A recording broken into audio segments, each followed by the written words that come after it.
Uma das coisas que você falou, que a gente estava conversando aqui também, era sobre a presença nas redes sociais, na internet, né, de uma forma geral, que é um ambiente que é, de certa forma, dominado pelo candidato Pablo Marçal. Mas que você estava falando aí que, putz, estamos ali, né? Eu não sei como é que tá exatamente vocês, mas como é que foi sacar? Vamos lá. Quando é que teve que sacar como é que precisamos aprender a usar isso aqui de maneira eficiente? Por que eu te pergunto isso, Tabata?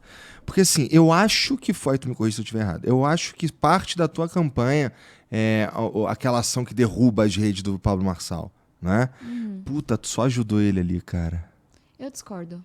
É mesmo? Então me diz Muito. por que tu discorda. Primeira, por duas razões. Uma técnica e uma que é a que importa. Tá. A técnica é, imagina que você tem um candidato que contrata 10 mil panfleteiros e não declara isso. Imagina que esse candidato é acusado de ser ligado ao crime organizado e a gente tem notícias dizendo que o crime organizado está financiando eleições no Brasil. E com dinheiro vivo.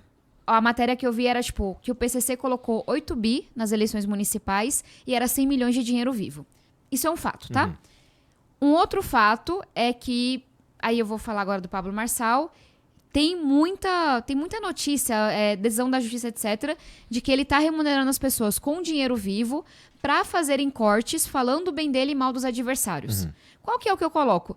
Se ele tivesse pagando um panfleteiro com dinheiro vivo, com a acusação de que o dinheiro vivo tá vindo do crime organizado e ele não declarasse, ele teria a candidatura cassada. Por que é diferente se ele faz na rede social? O que foi a adesão da justiça? A gente entrou com uma ação falando, esse maluco tá colocando dinheiro que ele não tá declarando, isso é caixa 2. Isso distorce o jogo da eleição. Eu tenho muito menos dinheiro e meu dinheiro é 100% declarado. Por que ele pode e os outros não podem?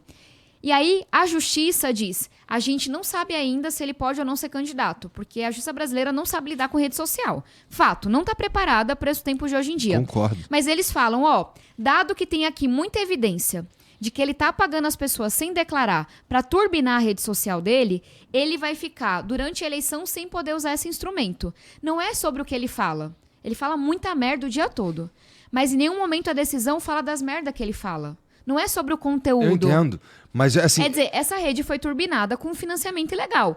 Abra outras redes sociais e faça o seu trabalho honesto. Como o Pablo Marçal não sabe ser honesto, o cara com 18 anos dava golpe em idoso. E foi preso por conta disso. Ele não consegue, por isso que a gente entrou com uma nova ação. Então, não foi uma adesão minha. Eu acho que ele não deveria nem ser candidato. Então, acho que foi brando. Aí muita gente fala, tá, caiu pra cima. Caiu um caralho. A única coisa que subiu foi a rejeição dele. Por minha causa. Eu fui a única que teve coragem de ir pra cima do Marçal. Lá atrás, Nunes e Boulos quietinhos, pianinhos, sossegadinhos. Eu fui a única que foi pra cima pra falar. Esse cara já foi condenado, esse cara já foi preso, esse cara é ligado a muita gente que é do crime organizado. Por que o Nunes e o Boulos não se mexeram? Porque o Boulos perde pra todo mundo no segundo turno. Eu sou a única que ganha de todo mundo no segundo turno. Então o Boulos tinha esperança que se fosse contra o Pablo, ele poderia ganhar, porque do Nunes e de mim ele perde. E por que o Nunes não falou nada? Porque o Nunes tinha esperança que o Pablo Marçal não pudesse ser candidato e fosse apoiar ele. Eu acho que eles estavam gostando do que você estava falando, na verdade. Não estavam, porque para a estratégia eleitoral, o Nunes, ele queria que o Marçal ficasse grandão e apoiasse ele. O Boulos queria que o Pablo Marçal fosse para o segundo turno. Porque é a única chance que o Boulos tem. Então, por uma estratégia eleitoral, eles decidiram não enfrentar um cara que é muito perigoso para São Paulo. E eu, foda-se, não sei se é bom pra mim ou não, mas vou pra cima. O que aconteceu depois dessas semanas? A única coisa que disparou foi a rejeição do Pablo Marçal. As pessoas não sabiam quem era Pablo Marçal. Elas achavam que ele era um coach, somente.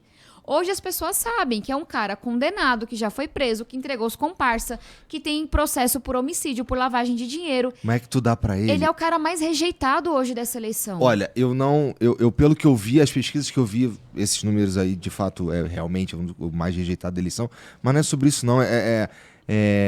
Eu sinto, como um cara que tá, assim, tô olhando a internet, o que eu sinto de internet você entende bastante. Então, o que eu sinto é que, putz, parece que tudo isso que você falou e faz sentido, mas a narrativa da censura é muito forte, malandro. E tu deu isso pra ele. É aí que eu discordo. Primeiro, de novo, não é pouca coisa o tanto que ele é rejeitado entre mulheres da periferia. E foi isso que eu dei a ele. Eu dei ao povo de São Paulo o direito de saber quem é Pablo Marçal. O que as pessoas vão fazer com isso é decisão das pessoas. Mas eu fui a pessoa que, com coragem, colocando a vida em risco, falando de nomes que eu não deveria ter falado, eu fui mostrar quem era Pablo Marçal. E aí tem uma leitura que você entende mais de internet do que eu, Igor, mas eu queria só trocar essa visão de que o Pablo Marçal tem a rede social que ele tem porque ele é talentoso. Não é o rostinho harmonizado dele, não é o carisma dele, não é a loucura dele. Pablo Marçal coloca muito dinheiro na rede social. Pablo Marçal fez milhares de impulsionamentos na Meta que ele não declarou. A gente tem uma ação mostrando que Pablo Marçal continua pagando as pessoas com dinheiro vivo para divulgarem os vídeos, falando bem dele e falando mal dos adversários. Porque fica um pouco dessa mística de Pablo Marçal domina o debate. Não é. Ele tem instrumentos que a gente não tem. Ele não segue as regras do jogo. Ele tá nadando nesse mar da internet com armas que os outros não estão. Então, assim, qual que é a reação? É porque o cara tem muito dinheiro na rede social e consegue impor a narrativa dele. Você vai ficar paralisado? Mas o Brasil só se fode com essa impunidade toda. A gente precisa de gente corajosa, que se levante, que denuncie. O judiciário tá pronto para lidar com isso? Não tá. Não tá. Para essa eleição, não tá. Eu tô todo dia recebendo imagem pornográfica feita com IA minha. Eu vi isso, eu vi todo umas notícias dia sobre isso. E a justiça não faz nada. Não faz nada.